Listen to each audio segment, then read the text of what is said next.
So, Peter, I hear that you love to read. Mm. What types of books do you like to read? I like to, I especially like to read fantasy and science fiction books. I love all kinds of reading, but I guess one of my favorite books come from that genre. So I'm really, I really love that kind of book. So, what's your favorite fantasy genre book? I think I would, if I had to choose, it would be the Lord of the Ring series. I read it. I think I read it back in high school, and it was one of the most gripping, interesting, fascinating stories I've ever read.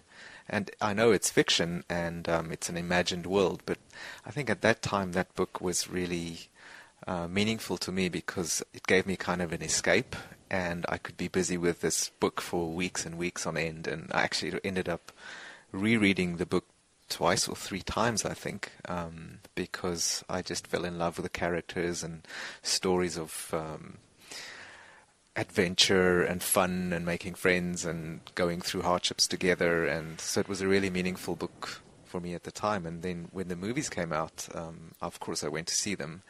But somehow it never, although it came close, it kind of never matched up to what I had going in my imagination.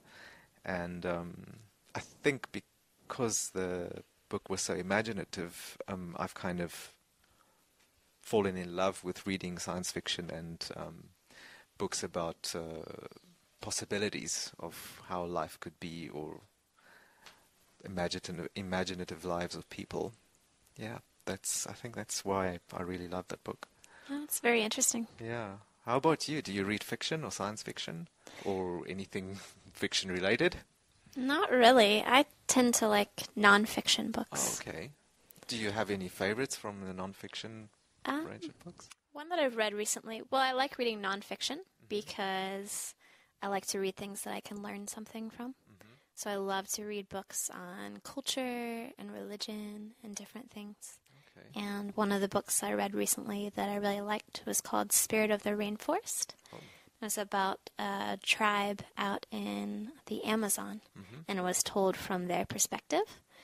And as like foreigners came in, different anthropologists and their opinion and their views of them and their culture. Right. It's really interesting. Wow, it sounds fascinating. Yeah. I've heard that there are tribes that still remain undiscovered in the Amazon, and or people know about them, but they don't disturb them. Was this one of those examples, or do you think it's? I think so, yeah. There were a few examples of people, that had come in to sort of study them, but they always seemed to leave. Nobody seemed to stick around. Right. What was the most interesting part from it for you? Oh, that would be really difficult to say. I can't think of anything specific at the moment. Okay. Yeah. Sounds great.